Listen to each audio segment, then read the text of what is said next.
For today's video, bunggan na pantorta idilagay ko sa aquarium. Pasensya na kayo sa quality ng aking tubig kasi bagong refill ang aking aquarium.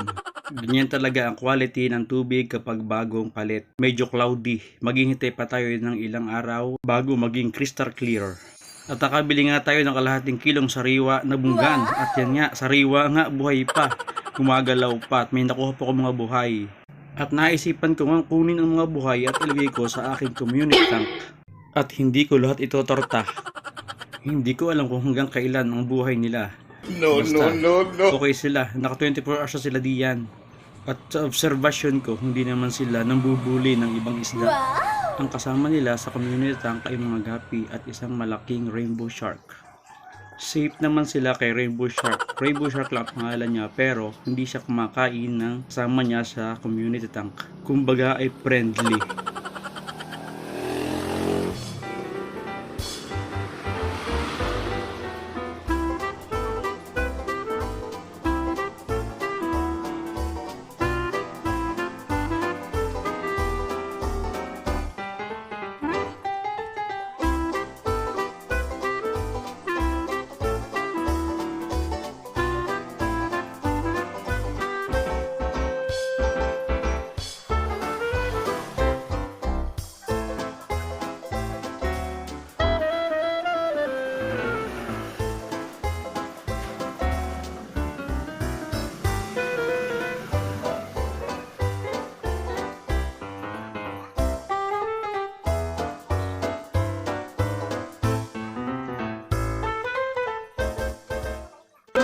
Ang tanong, makakasurvive kaya sila sa aquarium?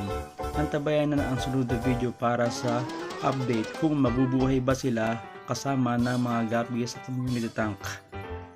At kung natapos mo ang video ito, please share and follow and thank you for watching!